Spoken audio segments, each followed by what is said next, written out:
To matters, education and school heads have been tasked to take the lead in curbing rising cases of unrest across senior schools as the government shifts greater responsibility to institutional management. Education authorities insist principals must act swiftly to ensure learner safety and prevent disruptions.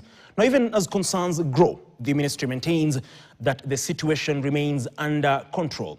Out of 204 affected institutions, 59 have resumed normal learning as the Ministry of Education mulls over a plan to review school calendar from 2027 in a bid to curb student unrest. And Musungu with the details.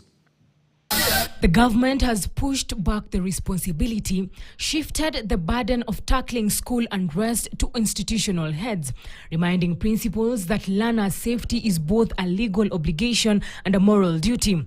Education authorities insist school leaders must act swiftly to resolve emerging challenges, prevent crises, and create secure environments where students can learn without disruption. That it is their statutory and moral responsibility and duty to ensure that any challenges in their institutions are addressed in good time and that the safety and security of our learners are guaranteed. Even as concerns grow over rising unrest, the Ministry of Education maintains the situation remains largely contained.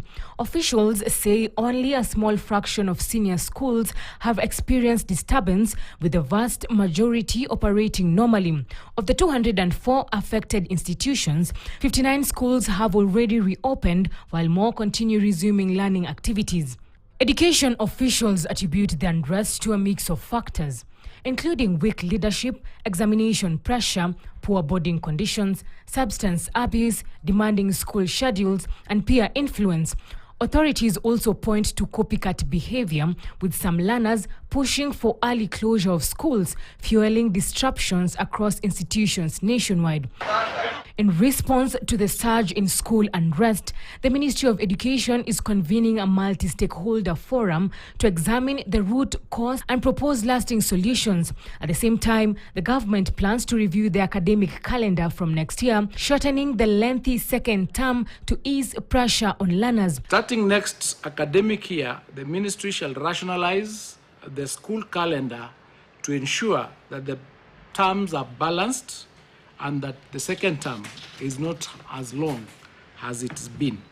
Despite growing calls for adjustments, the government has rolled out any immediate changes in the current school calendar. Education officials says learning will continue uninterrupted, with the second term midterm break remaining as scheduled from June 24th to June 28th as authorities seek stability amid raising cases of school unrest. And Musungu, KTN, Nairobi. Now,